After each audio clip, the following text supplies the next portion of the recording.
Good afternoon, everyone. Traders are still coming into the room, so we're going to start in about 60 seconds.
Hey, good afternoon, everyone.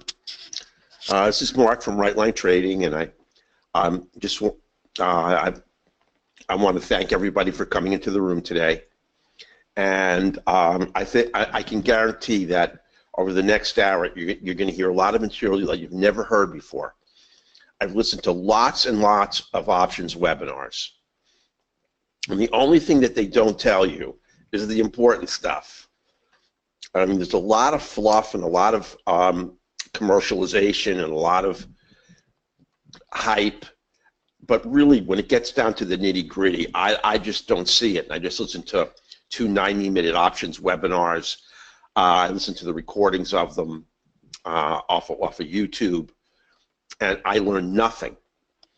So what I'm going to try to do is really teach you some things today, because our Options Alert newsletter is a product that I trade live with my own account. I make it available to traders if they're part of our trading room and they want to see that I actually execute the trades as they're executed by the other traders in the service, and I'm more than happy to do that. I risk my own money, and so obviously it's a service that I spend an enormous amount of time working on.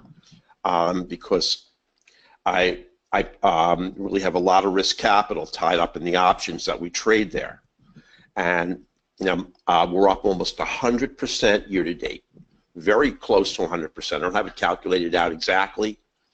We're really close to our yearly equity high. We've been bouncing off of it lately, and just haven't been able to break through because of market choppiness. But we're hovering right around 100%. Now, at the end, I'll answer any questions you have. And hopefully we have some traders from the room who are new, and because I'm going to show you how to configure the trades. And just a little bit about myself. I'm a graduate of the University of Pennsylvania. I'm a former professor at Jefferson University. And I've really been involved in the financial markets over 20 years, and I've been trading options a long, long time. I've been trading stocks for 25 years and futures and Forex for about 10 years. And Right Line Trading is involved in the optimization of software systems, and what we do is we look at each individual market as a closed system whose future movement or price direction is determined by specific independent variables. We determine what those independent variables are, and then we place them in a multivariable equation, and then we optimize them. And that's what gives the software its predictive power in determining where price is going to move out into the future. And I'm going to show you how we leverage the software to help us trade options. Now, I put this slide in there. I mean, these are the kind of slides I normally hate, but I put it in there because I want you to understand that most people don't trade options profitably.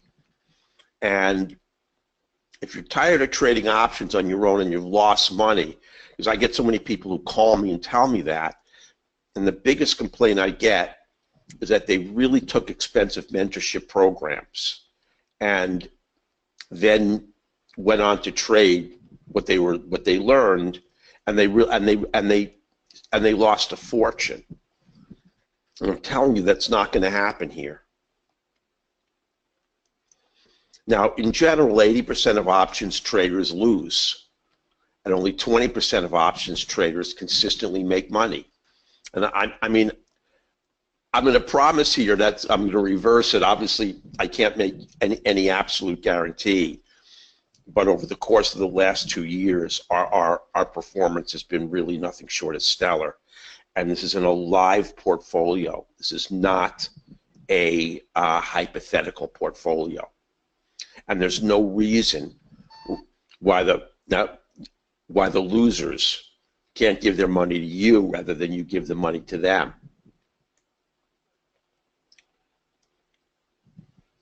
Now, this is the best book out there.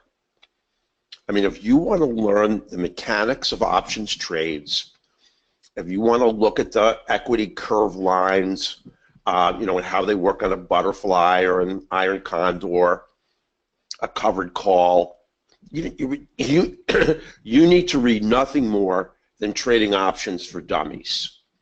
It's important to understand options mechanics and how the metrics of a given trade work. But when you're done reading it, I mean, the information that you have is going to give you a nice foundation for understanding what you're doing, but it's really going to give you no insight into taking trades. And what most mentorships do is simply just go into more depth over and above what you're going to learn in this book. Now, the book gives great weight to the Greeks. And you're going to see that the Greeks are semi-important. And I'm going to show you how to use a couple of the Greeks on Thinkorswim. I'm going to show you how I leverage what I consider to be the most important Greek. Some people think it's the delta, but I think it's intrinsic volatility. And conceptually, I'm going to show you how intrinsic volatility affects options and really how important that specific Greek is. I mean, time decay is important, which is theta. They're definitely all have some impact on the trade you're going to take. But the most important is volatility. And there are all kinds of spread positions. There are vertical spreads. There are horizontal spreads. There's the butterflies and iron condors. I like to keep it very simple. I personally don't believe you need to trade anything more than vertical spreads. Occasionally a calendar spread like a horizontal spread is worthwhile, but for the most part I create bull call spreads or bull put spreads or bear put or bear call. I mean, I have never found the need for trading anything more complex than that. And remember, every time you add an option leg to the spread configuration, it creates another bid ask that you have to deal with. You're going to have to pay more for getting in and pay more for getting out, because you have to take into account the midpoint and natural, not only of one option or two on a vertical spread, but then three or on a butterfly or on a condor. And for me, that's one too many. I know what butterflies are used for. I know what iron condors are used for, and I just have never found them useful.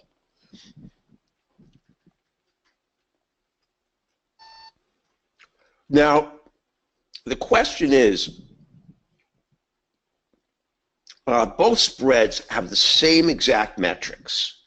I mean, if you look at a curve, and I don't have one because it's not really important. The point is, they're both bullish calls. In both cases, you want the underlying stock that you're creating the position on to go up. So when would you want to create a bull call spread, and when would you want to create a bull put spread? And I'm going to tell you. Now, when you buy a bull call spread, and what you pay for it, I call it your net debit. You can just call it a debit. I'm going to have to purchase it. And what you do is you purchase a bull call spread,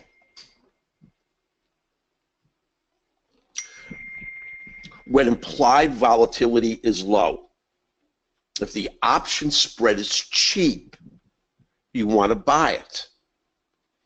When you create a bull put spread, you get a net credit. You're selling the spread to somebody else. And you're going to do that when implied volatility is high and the price of the option is expensive. In both cases, the metrics of the trade are identical. But in order to determine whether or not you want to buy it or sell it, you have to go and you have to look. I go to Thinkorswim and I look at implied volatility on the spread. Now, you can buy a put, and sometimes we do buy a call. In fact, I'm going to show you, we closed out four positions yesterday, and another position this week, 5 positions this week, all for winners. And the question is whether you want to buy an out of the money or at the money or an in the money. Now, any option that you buy that's out of the money is, in terms of time decay, is going to decay faster, but it's also going to be cheaper. If you buy an at the money, it's going to, time decay is going to have less of an effect, but you're going to pay more.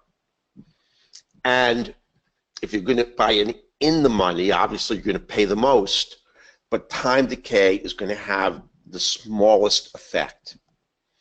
And what I usually do to make the decision, a lot of traders just flat out buy at the money. They don't like to buy out of the money calls, and they don't like to buy in the money calls. The reason being, out of the money has a less, you would think, has less of a probability of being successful, while in the money has a high delta. So if it moves, if the price of the underlying moves against you, you're going to lose money the fastest. But ultimately, the point I'm trying to make is this decision is based on the math. And the math, I believe, is determined by volatility. If volatility is high, and the likelihood of the underlying moving fast in the direction that you want is great, it's worth paying more for an in-the-money position. If volatility is moderate, then you're better off buying it at the money. And if volatility is low, you may want to consider not buying it at all. Now remember, volatility is only one variable in taking the trade. You can't just look at this single variable and determine I'm going to take it or not take it. But in general, if you're going to decide whether to buy an in-the-money call or an at the money or an out of the money, you can't just base it on your gut feeling or how much you think you should pay. It's all based on you want to create a situation where you have the highest probability of milking the trade for the most money. And I'm going to show you how this is all done. And one of those ways is to look at the intrinsic volatility of the underlying instrument. And it takes some time to get a good feel, and I'm doing it for 10 years. But if you don't start doing it right, you're never ultimately going to wind up doing it right. Now, this is really, just really an overview of what I said. Out of the money is inexpensive with a low delta and a high theta. So for each dollar the underlying instrument moves, the price of the option's only going to move a little bit, and you're going to and theta is time decay. At the money has a moderate delta and a moderate theta, and in the money, which is expensive, gives you a high delta. If it moves in your direction, you're going to make a lot of money, and a low theta, low time decay, and you're going to make this determination as to the risk reward here based essentially on the technicals and on the volatility of the instrument. Now, I'm going to show you how to find the best stocks that lend themselves to the creation of successful options positions. That's the hardest thing to do, to find the best stock. You can sit and spin your wheels looking at all the Greeks you want, but if you're not looking at a really excellent underlying opportunity, i.e. a stock that really has a high probability of moving in the direction you want it to, none of it's going to ultimately work. If you find a great stock, all the Greeks do is help you create the most successful options configuration you can in a manner that's going to allow you to profit the most and risk the least. Now, I'm also going to show you, in my opinion, what stocks to avoid, because they're going to really cause you a problem. And we're going to go over again the role of the Greeks in spread and all the spread configurations. Although the type of spread configurations I take are very limited. And I'm telling you, the more spread configurations that you start messing with, the more difficult it becomes. And I really think, you know, the KISS principle is really strongly operational here, and that is keep it simple. And you really want to do that, and that's how you make money. And we make a ton of money here. Risk management is all part of it, and I'm going to show you when an option spread or a call or a put is worth the money. And the one thing that I really like about a spread is that the amount of money you can make is limited, but you know how much you can make. And the amount of money that you lose is limited. So if you have a market meltdown, you have created a cap on your losses. And I think the most important thing, and I get into this over and over again, is the number one goal you have is capital preservation. If something happens, and I can give you a great example of capital preservation, which cost me an enormous amount of money because I didn't adhere to these rules at the time. And I don't even want to go into how much I lost, but it was an enormous amount of money. It was 6 figures. Uh, so you have to preserve your capital. And I'll just tell you what happened. It was at 9/11, and when the plane flew into the Chicago Mercantile Exchange, I was trading currency futures. I was long the dollar and short all the European currencies. The Swissy, the pound, the yen. And once that plane hit the building, it blew up the exchange. And in the scenario that I had created, I had in no way capped my losses. It took 3 days for the exchange to reopen, and when it did, the dollar had gone through the floor, and all the European currencies had gone through the roof, and my account had vaporized. So things like that happen, and you don't want to lose essentially years and years worth of work on something that you just can't anticipate. I mean, North Korea fires off an atomic bomb. I can tell you, if you don't have risk management as part of your analysis and your I'm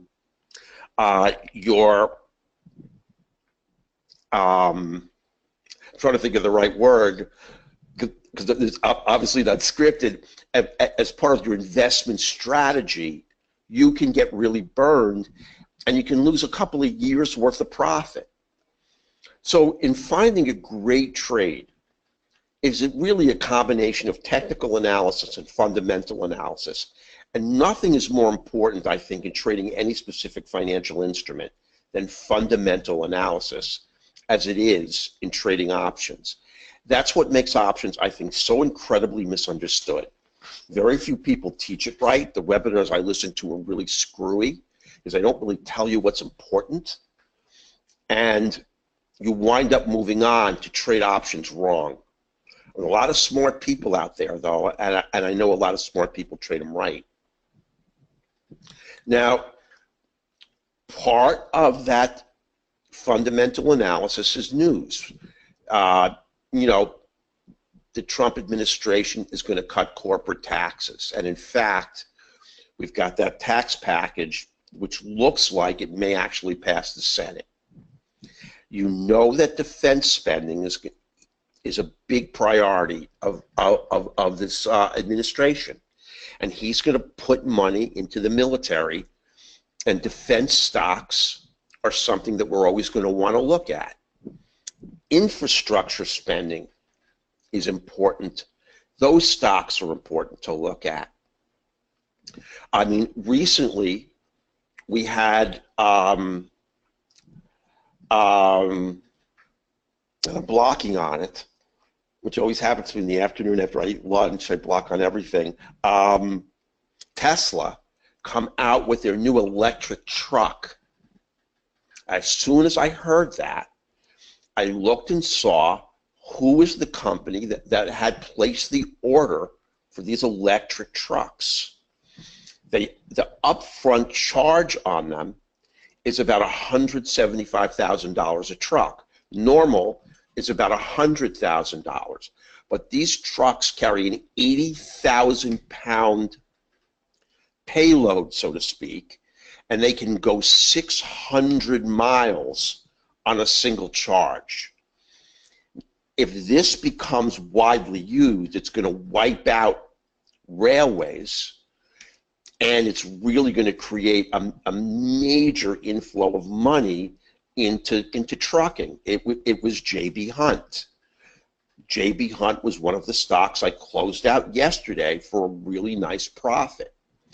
And that's really based on just listening to the news. Another stock I bought, I read, and I'm going to show you where I get all this information. It's really all amassed and crosses a specific ticker, but it's really important to note. Across the ticker, I saw that the government was running out of cruise missiles. This is during the Obama administration, and they were sending so many across into Syria, they had to put in a massive order. Who makes them? Raytheon. I bought a spread on Raytheon, and it made a great amount of money. So looking at fundamentals, that's not technical analysis, it's fundamental analysis, can be very powerful in creating option strategies. And I'll just tell you, I don't think it's a funny story, but it's an interesting story, because sometimes you can create, and I don't want to make this webinar anecdotal, but these are important things for you to know. You need an aggregate data feed to see this kind of information crossing the ticker, because some of it is leverageable in a way that creates tremendously powerful options positions. Not only that, but on a spread like Raytheon, which has very low volatility, the cost of the spread is small. And if it hits your profit target, so you risk very little when you buy the spread, and then if it hits your profit target, your upside is tremendously high. About 3 months ago, I go to Costco, and I noticed that the line at Costco simply to buy a new card was around the corner. I mean, you had to wait 45 minutes not to shop, but just to get a Costco card. And you know what? That was my fundamental analysis. I bought a spread on Costco, and it was tremendously profitable. So even some things that you notice in the course of your day provide you with really, really interesting and very powerful spreads. Now, Trump is gutting business regulations, and Yellen has been increasing interest rates. Now, at the time I wrote this slide, which is about 5 months ago, the anticipation was that she would be increasing them at a faster pace. She's really increased them at a slower pace than first anticipated, and that's one of the reasons the market's been allowed to really roll like this.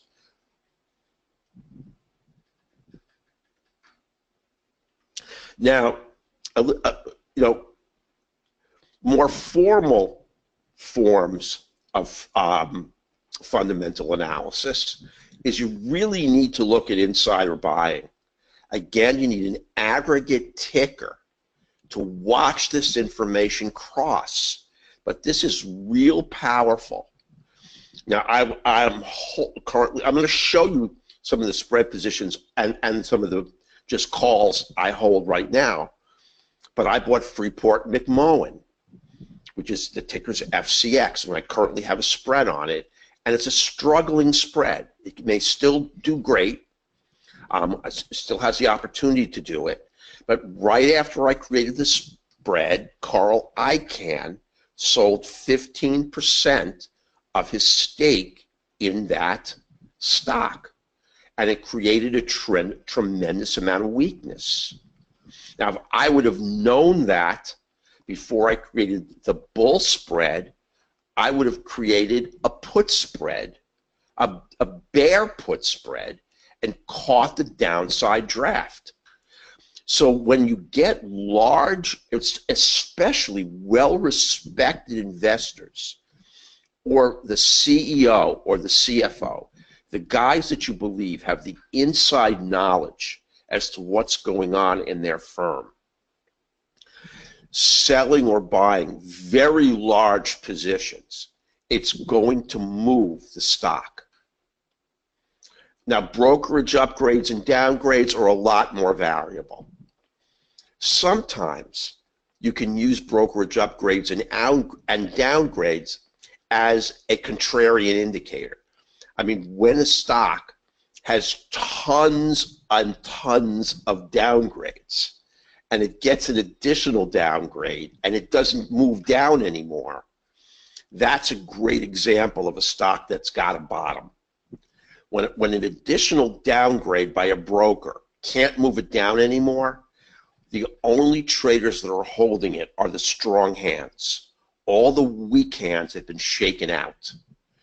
And if you look and potentially want to buy a long-term spread, and it depends upon the stock and what the technicals look like, that's a great way to look at it.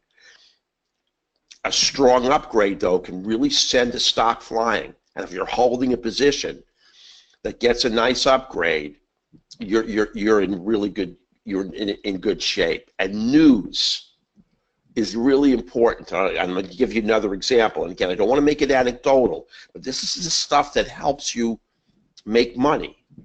I've created 2 spreads in the last 2 weeks on Chipotle, and they both have yielded. They didn't yield 100% of their potential net profit because they hit their target so fast that there was still a lot of intrinsic time premium left. We made great money. Now, the second spread that I created, after I created it, Chipotle really took a beating, and the spread was in a little bit of was kind of floundering a little bit. And then I bought it looking at a lot of good information crossing on the newswire. Do you know that Chipotle does not have a drive-in window? They don't serve breakfast, and Chipotle stores are not franchises. They're all owned by Chipotle. So these are all potential areas of growth. If they just punched out a window and would create a drive-through, their stock would go up 150 points. But be that as it may, they released news in the middle of about 2 or 3 days after we created the spread that same-store sales were up 7% this quarter, and Chipotle went up 25 points, and we closed out the position. It's also important to look at when shares of an IPO unlock. As the stock approaches its unlock period, it is often its point of maximal pessimism. Everyone's anticipating that unlock. The unlock is when the initial insiders who hold millions of shares and were not allowed to sell them for a fixed period of time. I think it's 180 days. That 180 days expires. Everyone anticipates this huge outflux of stock. Oftentimes it never occurs because the insiders want to hold. But it creates a point of maximal pessimism. And an unlock is something that you can trade, and I've done that successfully. Obviously, an FDA upgrade or downgrade. I shouldn't say upgrade or downgrade, but the announcement that a drug has passed a phase 2 or phase 3 trial, we'll send a biotech roaring. And I don't want to lead you to believe that everything in the portfolio is a winner, because they're not. About 30% of our positions lose money. And I bought a stock, Axon, which is a tiny company. They had a phase 3 drug fail, and it looks like it's going to be a loser. And then we look for huge options trades, and we look for the footprint of big money entering, creating huge options positions in a certain stock.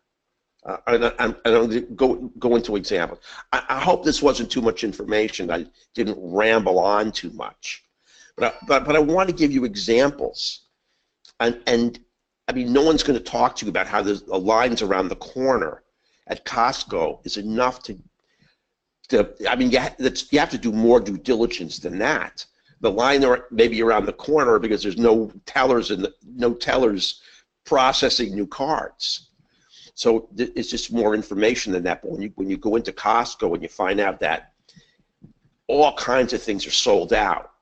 I mean, I go in there and there's no bananas, there's no grapes, there's no French fries.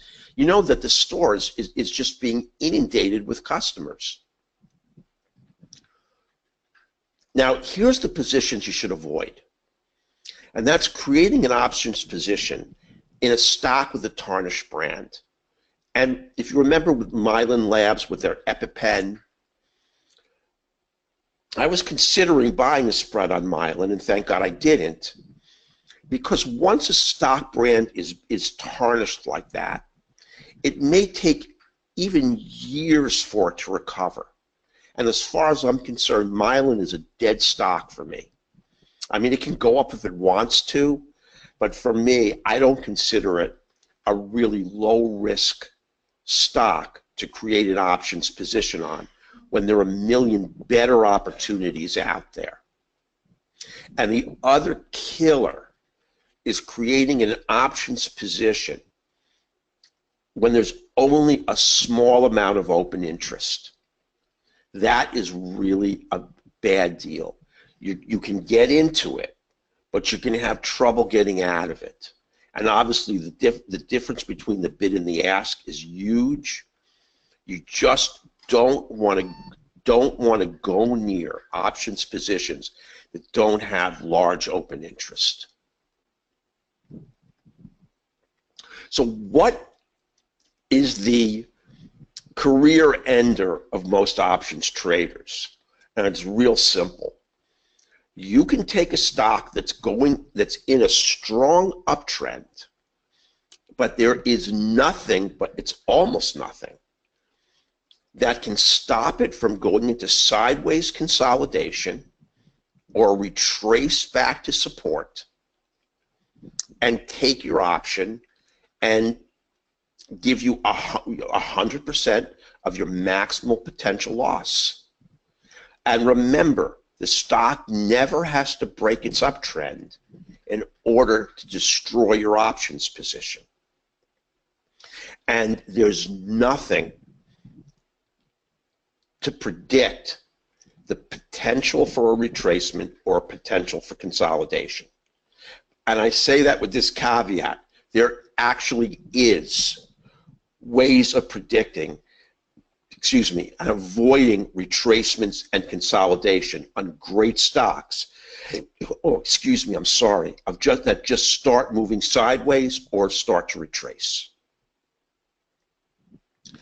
Now, I consider these guys to be the best options traders in the world. I don't look at the people that sell software and sell you mentorships. That's useless to me. These are the guys whose options trades cross the news wire, and they allow you to see, they allow the entire world to see the positions that they're creating, and have that kind of transparency to allow you to know what they're trading. Now, if you like their trades, you can take them, but usually when you find them, they've already moved in their direction. So you can place the trade and wait for it to pull back and enter and get an entry. But sometimes I don't like their trades. I mean, the Najarian brothers are very, very active traders. And I'm gonna show you a newswire that crosses all their trades. The same thing with Carter Work and Mike Kuo. And this ticker also reports every single options trade that's announced on TV, whether it's on CNBC or it's on Fox News. If a guy announces a trade to the public, it will cross the wire, and you get an opportunity to assess the trade, do your due diligence on the trade, and determine if you want to take the trade. And there's nothing wrong with taking it. It doesn't make you a copycat or a pilferer of proprietary information. These guys are telling you what these trades are to give you the heads up and try to help you make money. And maybe one out of every 10 trades I take will follow along with one of these guys. Now let's take a look at some of the trades that I take. Now this is Pulte, and these are trades that go back 6 months. But the method that I use to trade has not changed. Now you can see the technical analysis. First, the stock has to be in a verified uptrend. And number two, what I look for is to cross the ticker. I call them, I think I've coined this, but I call them cluster trades. 4,200 calls purchased at the $20 strike, 4,725 calls purchased at the $20 strike, we're in. And I'm sorry, I don't have the exact strike price. It was probably the $20 strike. And we rode Pulte up for a 98% win. The technicals were perfect, and what kept this trade from going into consolidation or retracement was the fact that all these big money traders are throwing huge amount of money into this position. We're following the footprint of big money. Now here's another one. Now obviously I don't have the trades like Costco up here. There's other triggers that you can use to take a trade, but this is one of the strongest. $2,735, $38 strikes. I created a $37, $38 bull call spread, and we made 175% on the spread. I didn't take it out till here, but it was still a 175% position. This is a risk reversal spread. They're risky because essentially you're buying two bullish positions. One bullish position pays for the other bullish position, but they're both bullish positions, and they are riskier than actually creating a single call. They cost less at the outset, but they really have the potential to blow you away. This one it's often made 180%, and these were on the Qs. And the reason I did it was because the technicals were perfect, and somebody had purchased 2,000 calls at the 21 strike. So instead of taking the 21 strike, I took the 121, 118 bull spread, and I created a risk reversal in which both legs of this spread are both bullish.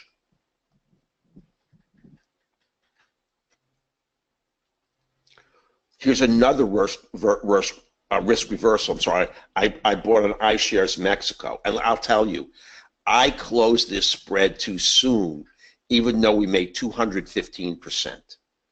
iShares Mexico is now trading about 100% higher, and I didn't mean to, but I cut the price off. So I don't know exactly what price it is here, but it never stopped going up. But there were 750 calls at the 40 strike, 2011 calls at the 40 strike. So I bought a 40 put, $45 call. I sold the put and bought the call. Those are both bullish positions in the same spread. But when you sell the put, it pays for the amount of money almost that it costs you to buy the call. So the cost of the position is very small, but the risk is high. So you have to be very careful. But I was so sure this was going to go up, and we made 215%. There's no upside to the amount of money you can make on a risk reversal. I don't take many. It was Weatherford, and it was a shaky trade.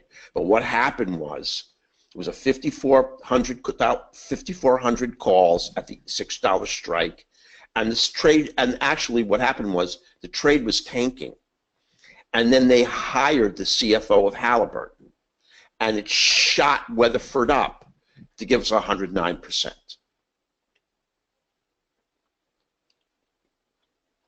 This is a blurry fire eye at a $14 strike. And these are more, and it's really just, what I'm really showing you here is the same style of trading. We look for large options trades to cross the wire. Here I don't have the technicals, although I do this kind of technical analysis on every trade that I take to make sure we're trading in the right direction. The same thing here, and this is on Oclaro. I can't remember. We made great money on that. This was part of the service that I'm offering you is on Monday we're starting SMS text messaging service. We made 100% on this position in 1 hour. The night before, I placed an order at 31 cents on the $75 put. What I do every night before I go to bed is I look at my news wire. I'm going to show you the wire, and I look for phase 3 trial fails or phase 3 trial approvals. And you can put in a very cheap weekly put or weekly call, and if you get executed on it based on this phase 3 trial result, it's going to fire out in your direction. Now, I put it in overnight because I did not have the SMS text messaging service at the time. I didn't have the ability to warn our traders about it first thing in the morning because I'm trading the futures. And it just happened to hit at 31 cents, and we sold it an hour later for 61 cents. Just under 100% in an hour. This is Home Depot.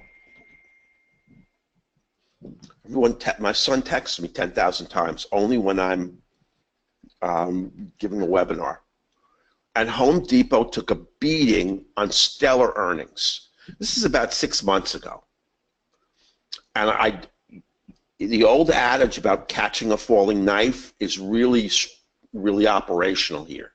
I waited until big money came in, 5,400 calls at the November 16 strike. Our entry was on the December 16 125 call, and we closed the position up 90%.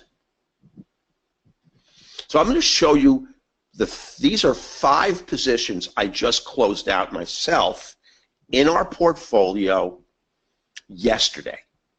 So yesterday. Now, I had a bull spread on CME Group, and I bought the January 19, 2018 140, 145 call spread, and I paid $2.30 for it. Now, I set the sell price at $3, which gave us 70 cents per spread or a 30% profit. So I give you the entry. I call it the net debit, but it's really just the cost. It's the amount that you have to go into your pocket to pay, and that's $2.30 limit, good till canceled. You will not pay more than $2.30 for the spread. Now you'll notice the metric. You're risking $2.30 to make $2.70. Now, here's the thing about a spread position that I believe is fundamentally critical to being successful in trading options. The reason I set the 145 as the upside target was based on my assessment of volatility and the amount of time I gave the premium. And I'm going to show you how to look at that in Thinkorswim. So my assessment, based on what options traders were telling me, was that they believed that at the January 19, 218 expiration date, based on the volatility of the underlying instrument, CME would hit 145. The problem was that it hit 145 too soon. But if you want to trade options profitably, once your profit target is hit, you have to close the position. If you hold it, time is on your side, because what's left inside the spread is the time premium you purchased. And as it slowly leaks out of the spread gets more and more valuable. But if you do hold it, you run the risk of the underlying retracing, coming right back to 140, and then you make nothing. So, and it's easy to calculate exactly what at the time you create the position, you want to know how much to pay for it based upon the delta. And the delta is going to tell you how much money you're likely to make when the stock goes from 140 to 145. Now, if it's likely to make more than you're going to pay, then you've got a nice spread position.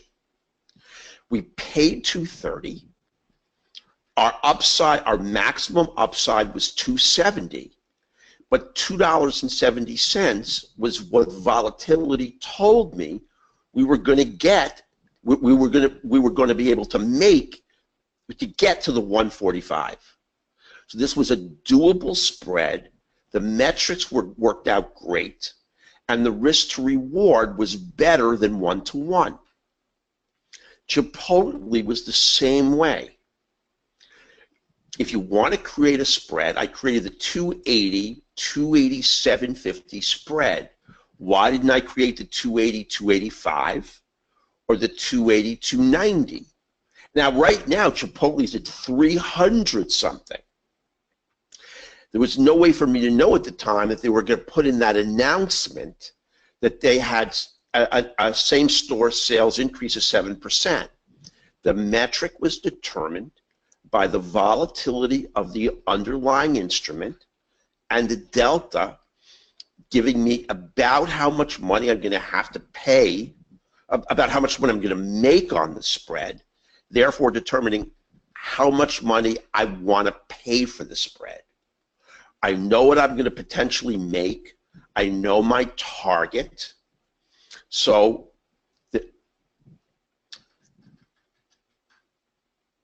I paid $3.35 for the spread. That was almost exactly a 1-to-1. That was the best I could do.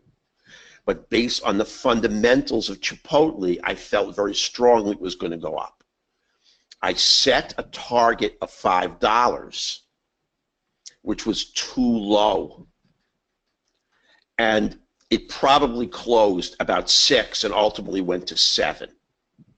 But let me tell you, it's never bad to take profit. Occasionally you're going to take profit too early. Everybody made $1.65 per spread, or 49% on their money. Interactive Brokers, I just bought a call. I bought the $55 call based on my assessment of volatility and the delta. They told me that all I wanted to pay for this would be $1.25. I didn't get the $1.25, then the call was going to be too expensive based upon the anticipated move up through the December 15 expiration period. So, given the fact that all of those worked, I just put in a call. I didn't buy a spread. And the reason I didn't buy a spread is there was no spread configuration based upon the strike prices that were offered that could work for me. So I just bought the call. I closed this one too soon. The day after I closed, it went up another 75 cents, but I still made 40%. We made $50 per contract, 50 cents per contract. And remember, my recommendation is you allocate a fixed amount of money for each position. You don't overweight or underweight.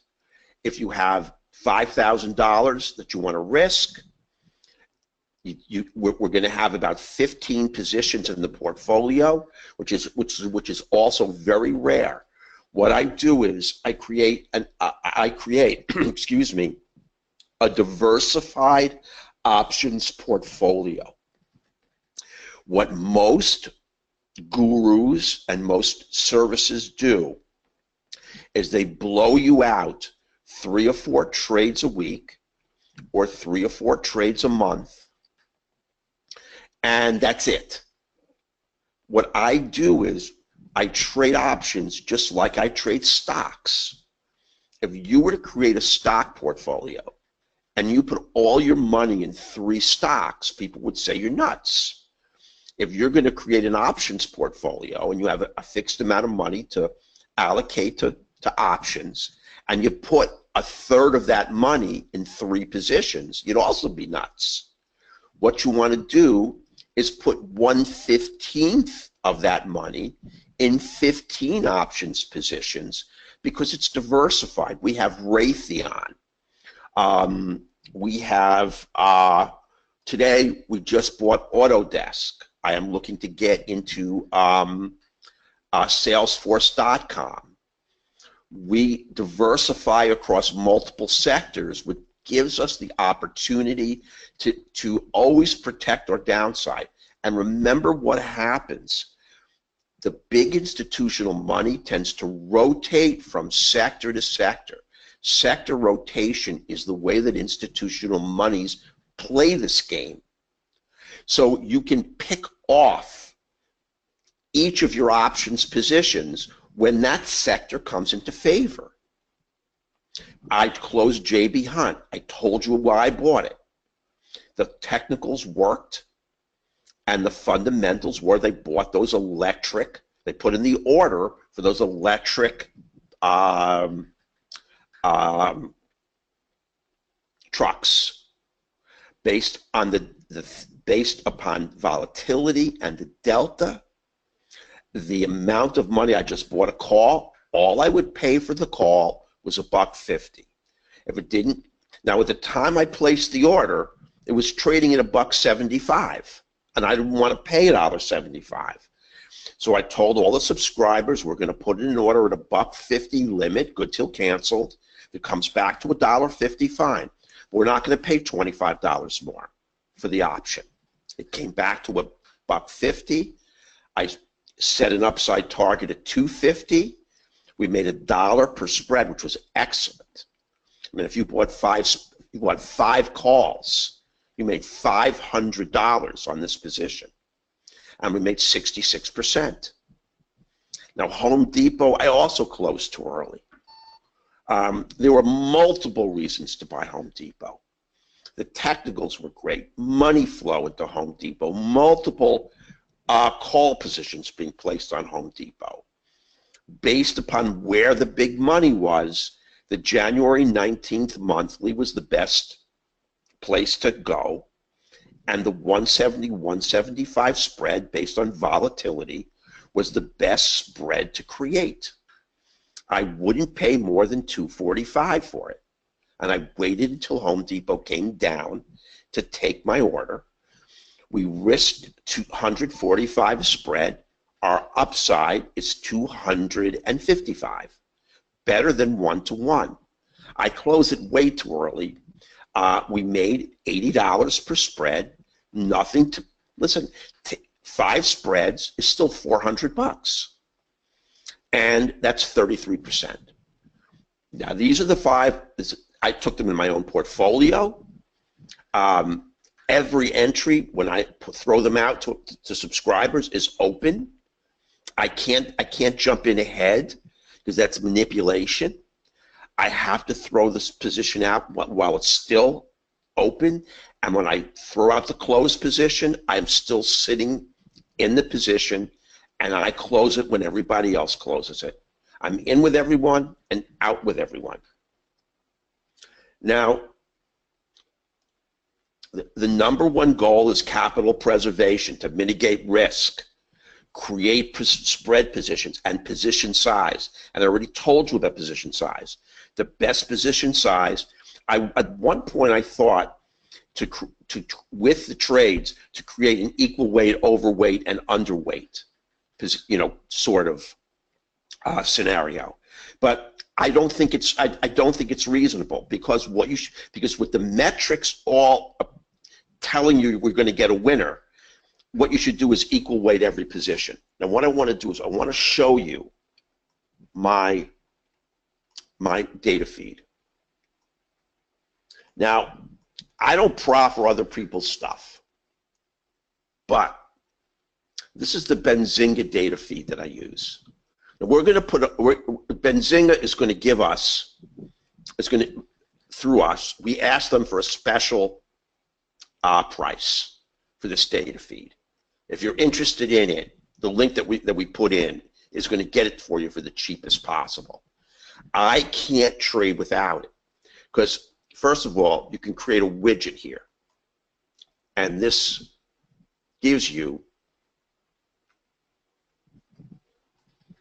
your trades.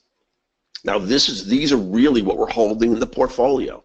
I have Raytheon, Xilinx, Qorvo, Microsoft, Corning, Freeport-McMoRan. This is Dow. This is DuPont. Now, this is an open position, Salesforce.com. This is Axon. This is Amcor. This is Amgen. This is Albemarle. This is Autodesk. This is Apple. This is Optoelectronics. It's a diversified portfolio. Today, most of our positions are doing extremely well. But here's what I look at. Each night, I run the ticker. It's right here. And for some reason, it's not scrolling. But it gives me every single piece of information I need right here. I hope I didn't scroll past it. Hold on a minute. Hold on. Right here, Autodesk moved 2.1% within 10 minutes. Now we're holding Autodesk. Now, if you click on it, it opens up all the information on Autodesk that you want. Sometimes it's slow to load, which is not a problem with the data feed, but my computer. If you go here, if you go to all, it gives you everything that's crossed the wire on Autodesk recently, and there hasn't been much.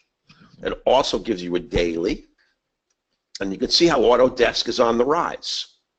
And we may wind up doing exceedingly well on a day that we entered the position. Here's the 5-day. And you can see I took it when it got beaten down, and other options traders started pouring money into it, telling me that Autodesk had created a bottom. And here's the 1 month, here's the 6 month, 3 month, and here's the 6 month. But most importantly, really, is the 5-day and the 1 month. And then to trade it, you look at the 1 day, and you can see how it's heading back to 110.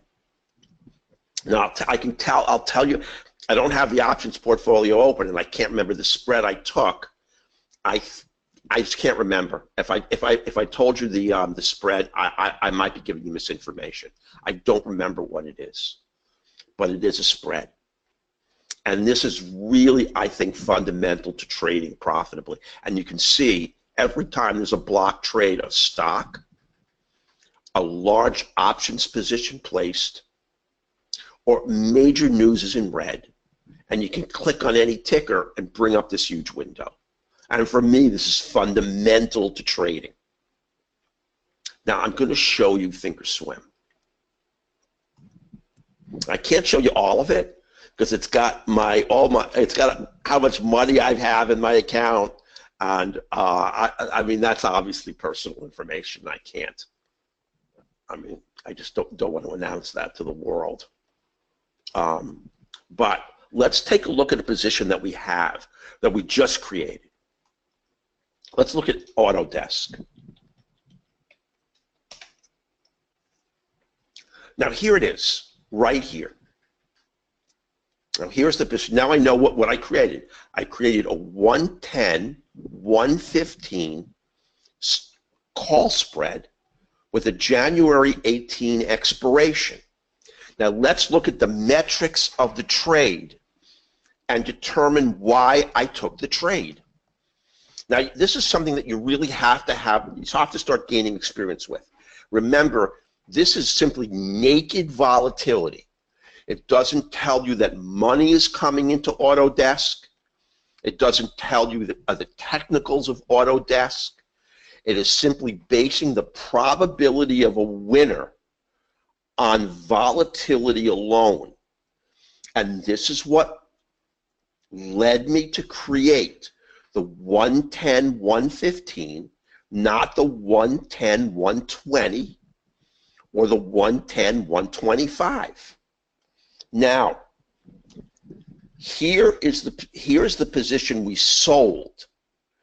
The position you sold, you want to close out of the money. The probability of this position closing out of the money is close to 70%. Now, it's telling you what is the likelihood that you get a winner, and the winner is close to 70%. Now, the position that you purchased, you don't want to close out of the money. So it's telling you the probability that you're going to get a loser is 53%. And when you start getting experience with this, you're going to see that this is an excellent metric when you look at the probability of a win versus the probability of a loser based today on the volatility of the underlying stock. And this is how you have to create your spreads. You can't guess. And you're going to find that some spreads that really look good wind up having terrible metrics based on volatility. We can put in another one. We're looking at CRM, and since that is in there, now this is not executed. So this is a position that's hanging out, waiting to execute. It won't give me my price, so I'm waiting for it to come down. I'm looking for the January 105, 110 call spread. Now, if I get the price I want, I'm going to have an 80% chance of a winner and a 58% chance of a loser. That is extremely favorable to you. And this is why I created this spread. Now, based upon volatility, I can determine how much money I want to pay. And right now, it's asking me for too much money. I don't want to pay it. Now, I don't think it puts in here how much money that I've put this the position in at. I don't believe it does. I'm trying to see here. It might. Here it is. Here's Mark. I'm looking to create about an $855 position, and I can't see where it is right now. What I use for this is another tool. I don't monitor because we're looking here at purely volatility and not at price. Here's the price of the stock. It's at 103.69. It's up 16 cents. There's the bid. There's the ask. There's the volume.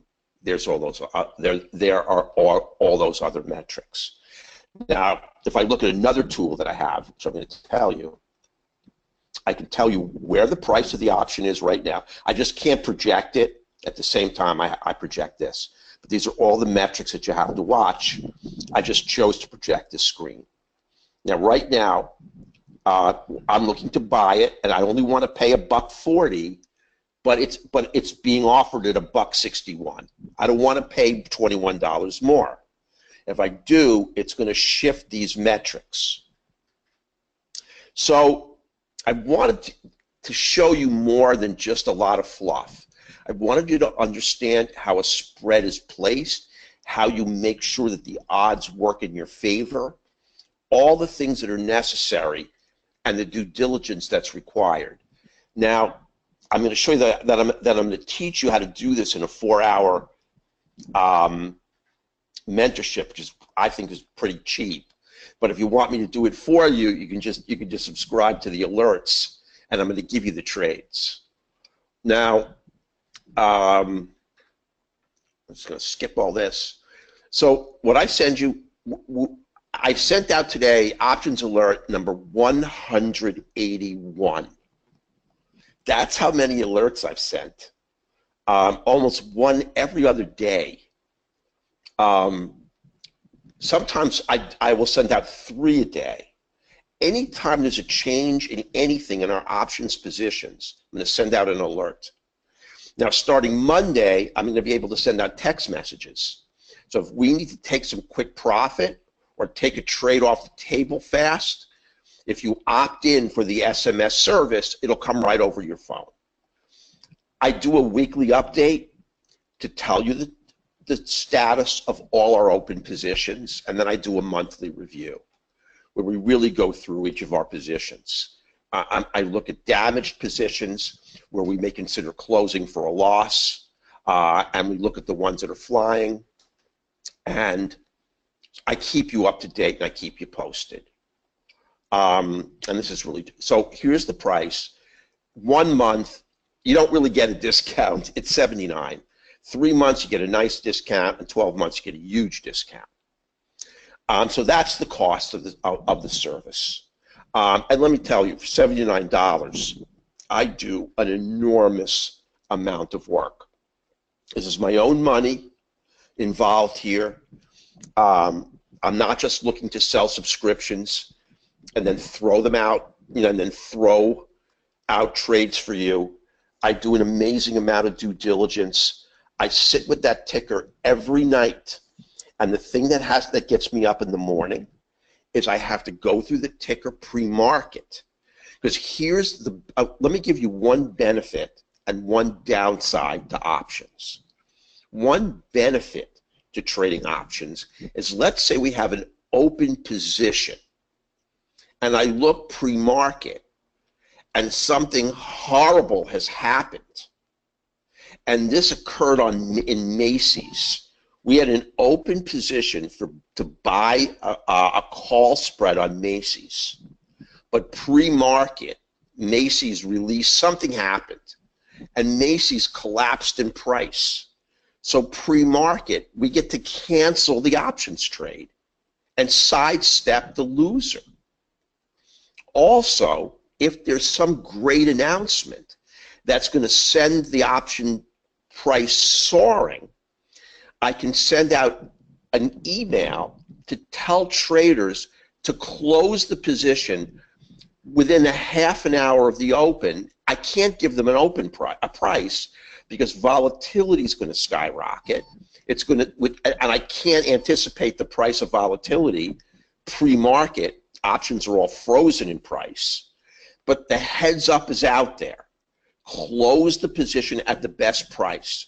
So pre-market due diligence on your options positions is a must, especially if you have open positions hanging there, and something might and some damaging news to that open position. I mean, you might if you don't take it out, you might get that position down 25%. So it really, really is a lot of work, and I have to do it every single day.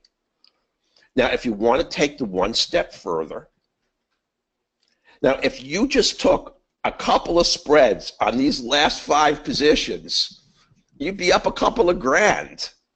So, and I don't want you to think that I take all winners. I've closed out about 120 options positions, and about 70 to 75% of them are winners. And you'll notice I calculate them 2 ways. It's really kind of, I think, a little farcical, because some people, when they give you their percent profit, they give you an annualized percent, number one. And if they bought the stock, if they bought the option for 1 cent and sell it for 2 cents, then it's a 100% trade. You don't know how much you made on it. It's 1 penny. So we do an evaluation not only in the amount of dollar amount you make per spread, but also on the percentage.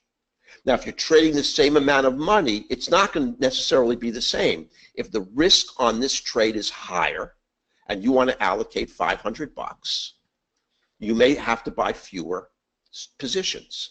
This is really what gives you, which is the great leveler. Now, last night, I put out the opportunity to get into an Amazon spread. But I was looking to get the spread on Amazon. What volatility told me was, I can't remember what it was. I think it was I don't want to tell you a number that's wrong. I think it was the 1,030, 1,070 spread. I just don't remember. But Amazon opened and gapped up and ran away from our price, and I simply had to close the trade. But that option cost $1,000 over $1,000 for one option. But we've traded Amazon and Google multiple times for really big money. So that's the price. And then if you want to go further, I'm going to walk you through setting up a call, a put, and a spread in a 4-hour intensive group session for 499 bucks. The class is on December 16th. I have to limit it to 10 traders, and the reason I do is because it's live, and everybody asks me 1,000 questions, and the 4 hours is usually 162 hours. And I don't end until everybody has all their questions answered. I'm not going to do anything more than the metrics of buying a call, buying a put, creating a vertical spread. I'm not going to go into horizontal spreads, and I'm not going into risk reversal spreads, because horizontals I almost never take, and risk reversals are very risky. And I don't think you should in general use them. If you buy calls, buy puts, and create vertical spreads, you can be an exceedingly profitable trader. I am. There's no reason why you can't be. The only difference is if you take the class, you'll know what I know. You have to put in the due diligence, and you're going to have to sit and watch the ticker. Now, I believe you should have the ticker anyway, and I'm not pushing Benzinga Pro. I think it's an enormously effective tool if you want to go a little bit beyond what I do, and you may. I mean, if you trade stocks and you see the block trades, it's terrific. If you want to trade small biotechs and you want to look at the FDA approvals and denials, that's the way to go. If you want to trade gaps, that's the way to go. They're going to tell you the stocks that gap up and the stocks that gap down. And here's one thing, and I'm going to end with that. I'm just trying to offer to you, to give you the heads up on it, because very few people who use it understand how much power it has. Before the market opens, it gives you buy-sell imbalances. So if there's an excess, say, of 125,000 or 50,000 shares placed on a given stock in excess of buys that are waiting pre-market and unfilled, and are going to impact the stock when it opens, it gives you that information. That's also great information to have if you're trading options, because if it happens to be a big pre-market imbalance on an option, on an underlying in which you've created an option spread, you're either going to be very happy or you're going to have to stand fast over it, but you know what's coming. So let me see if there are any questions.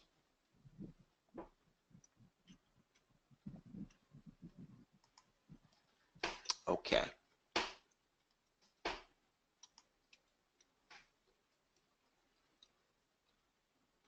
Okay, really easy now. When you call your broker, you have to put the trade in as a spread.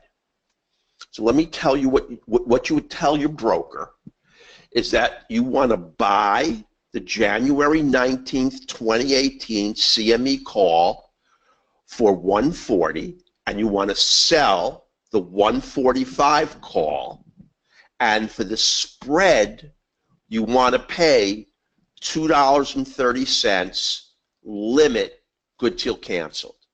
You don't put in an individual buy the 140, sell the 145.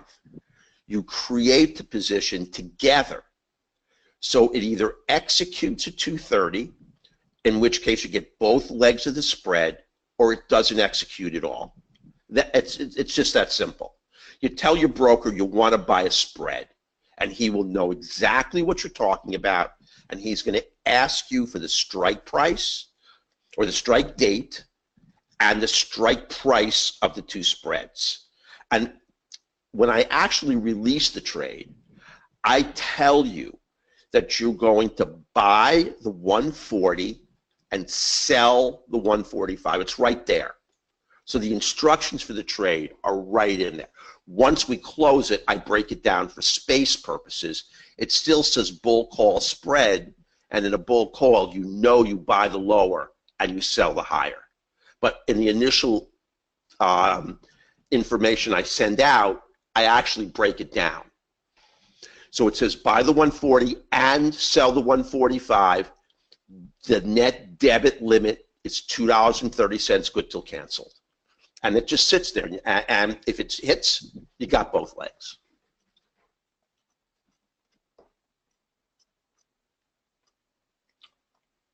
Autodesk is now at 110.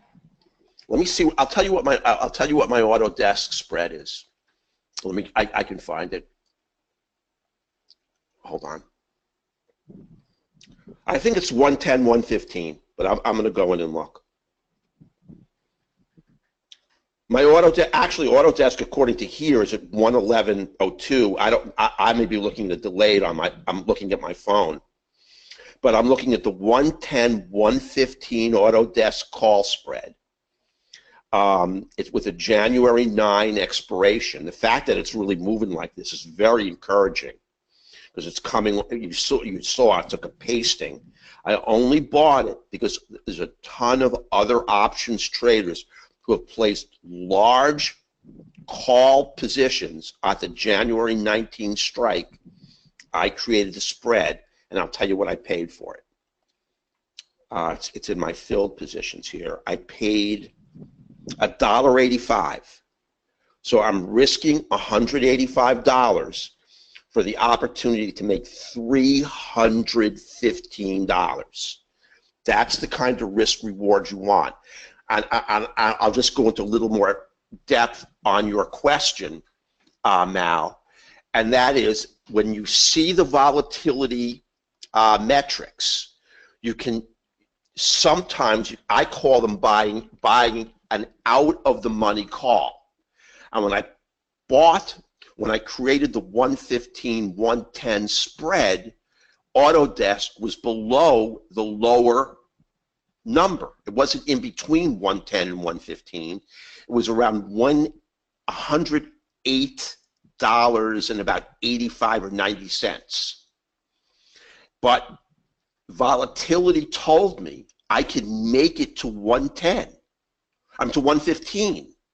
So because the strike price, because the current price of the underlying was outside of the range of the spread, I only paid $1.85, and that gives me a potential upside of $3.15.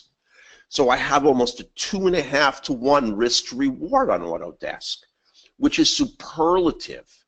But the only reason I was able to create it was because underlying volatility told me that I could hit 115 by options expiration day.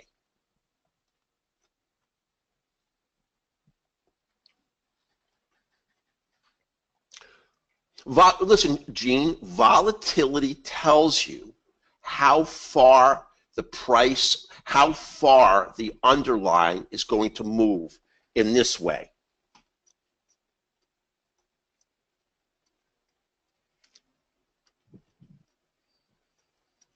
It tells you sort of indirectly.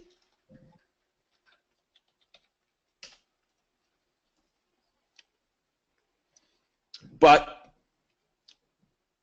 you can see that the probability of getting a winner of the out of the money of the position you sold is now 64%. The probability of getting a loser is 47%. If I change if I looked for higher money, like you only have a limited number of options spreads. For Autodesk, it moves in $5 increments. So if you look here, there's the 110, there's the 115, there's the 120, there's the 125. So what you do is you look at the probability of the different call prices, and now this is just for the naked position, and they're going to tell you that you're reaching too high, and basically now see if you go up from the 110, sorry here, if you went for the higher strike of 120, your probability, well, see, this is for the naked position, and this is for the spread position. So that's how you get it. You have to look at the probability of taking a loser versus the probability of taking a winner. And as you change the strike price or the spread position, these two metrics, these two numbers are going to change. And what you want to keep is the probability of getting a winner much lower than the probability of taking a loser much lower than the probability of taking a winner. And I don't have the ability to do it now because the position is fixed and I can't meddle with it. But if the position was open, I could show you how these different strikes and these different spread positions would create different probabilities, and you'd wind up with a probability that was really poor. But you have to have both legs of the spread.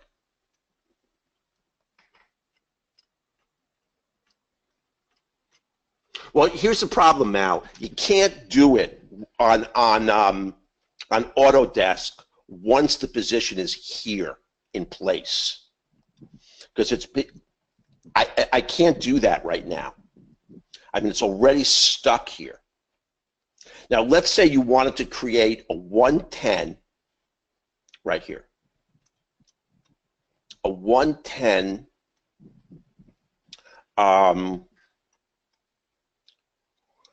you see, it's not going. It isn't going to work with the position locked in. We can go to one that's not locked in. Hold on a minute.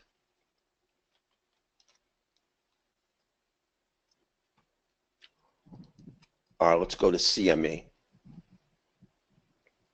Now, CME is currently at 150. So if we're going to take the 150, 155 spread, the probability of getting a loser is 51%. The probability of getting a winner is 70%. There's your metric on that.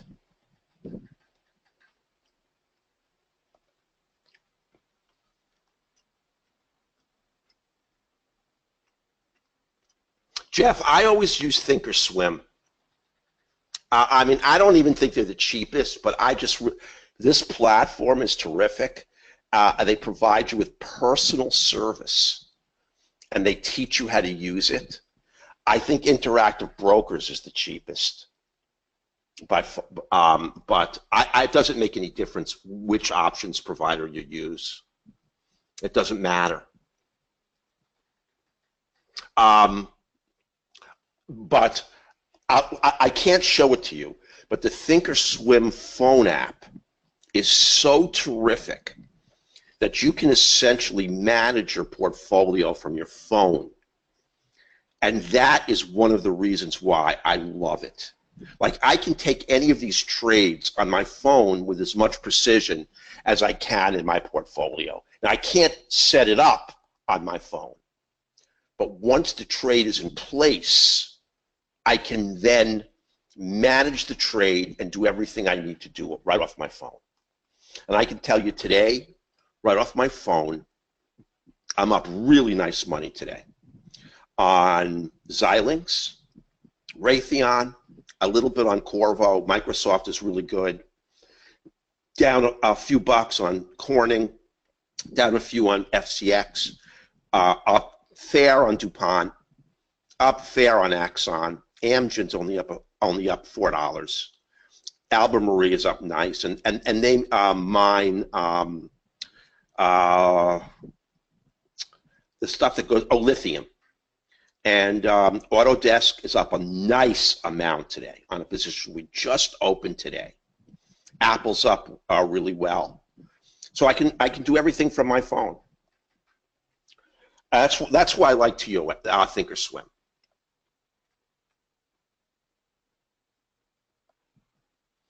No, what we're going to do is, Mal, as Autodesk approaches 115, I'm going to determine the delta of the spread.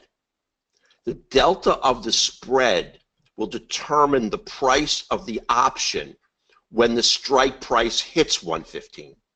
That's our goal, to get Autodesk to get the underlying stock to hit $115. When it does, our discipline tells us we must close the trade. Now, if it hits 115, the week the spread expires, we're going to make 100% of our potential net profit, which is $315 a spread. If it hits it earlier, we're going to make less because we leave time premium on the table. But it doesn't matter. When it's 114 and change, I can go to Thinkorswim, calculate the delta. It's real easy to do. And, you know, the delta is going to tell you how much the option spread will change for each dollar increment that Autodesk goes up. And that's where I'm going to set our profit target. I'm going to send it out to everyone. And we're going to sit and we're going to wait for it to hit that profit target. And when it does, the spread is closed. Now, if it sits around for a few days, we're going to change our profit target because the delta changes. That's why there's so much due diligence that you have to do. If it doesn't hit that target within a couple of days, then you got to modify. Maybe that you can get more money on the spread, or maybe that you can get less. But you have to go back and recheck the delta, and recalculate the potential, the calculated value of the option spread when it hits 115. No problem, Mal. So that's it. I hope you got a lot out of it. I just didn't want to throw you junkola or just give you information that's not going to ultimately help you.